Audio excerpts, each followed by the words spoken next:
Il a utilisé son sang pour laver ma robe. Il a utilisé son sang pour me rendre présentable.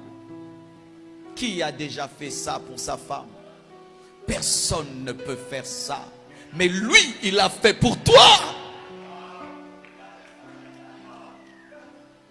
Lorsque les hommes épousent une femme et veulent lui faire plaisir, ils lui disent après le mariage, on va aller à Dubaï, on va aller à Cape Town.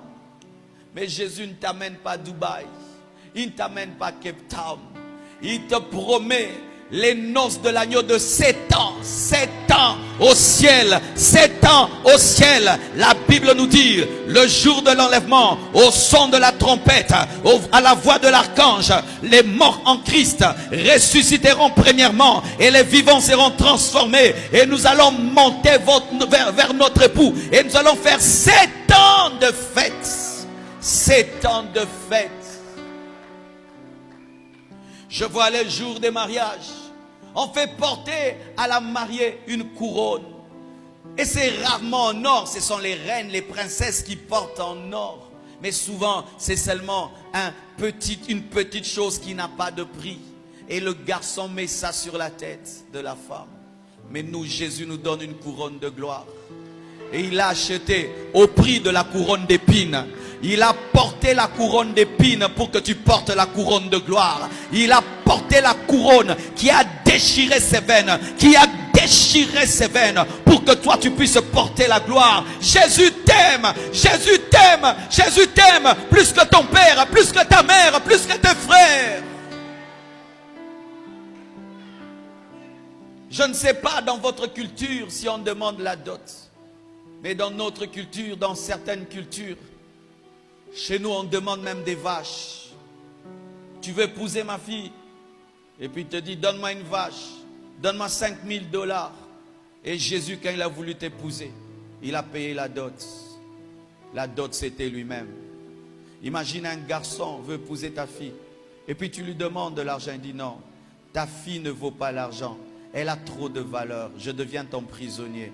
Mais Jésus a accepté plus qu'être un prisonnier. Il a accepté de mourir pour t'épouser. Il a accepté de mourir. Il a accepté de prendre la balle qui devait te tuer. Il a accepté de prendre la flèche qui devait te tuer. Il a accepté de mourir à ta place. Il a donné la dot de son sang. Pas une goutte, tout son sang.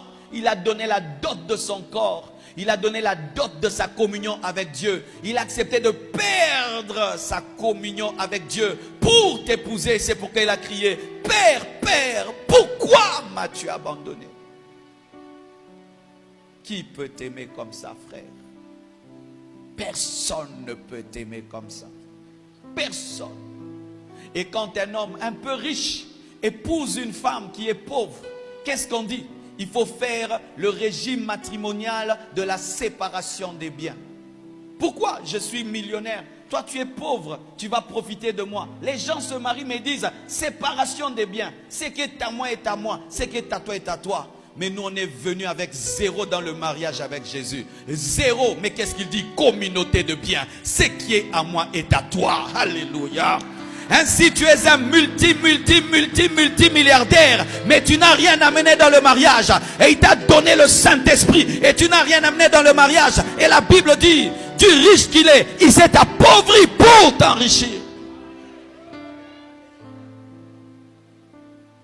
Jésus t'aime d'un amour incommensurable. Ne le déçois jamais. Ne le déçois jamais. Vous tous qui vous êtes convertis pendant la croisade, ne décevez pas Jésus. Si vous êtes des chrétiens, c'est au prix de sa vie, au prix de son sang. Et je vois des garçons, quand il veut épouser une fille, il lui dit quoi?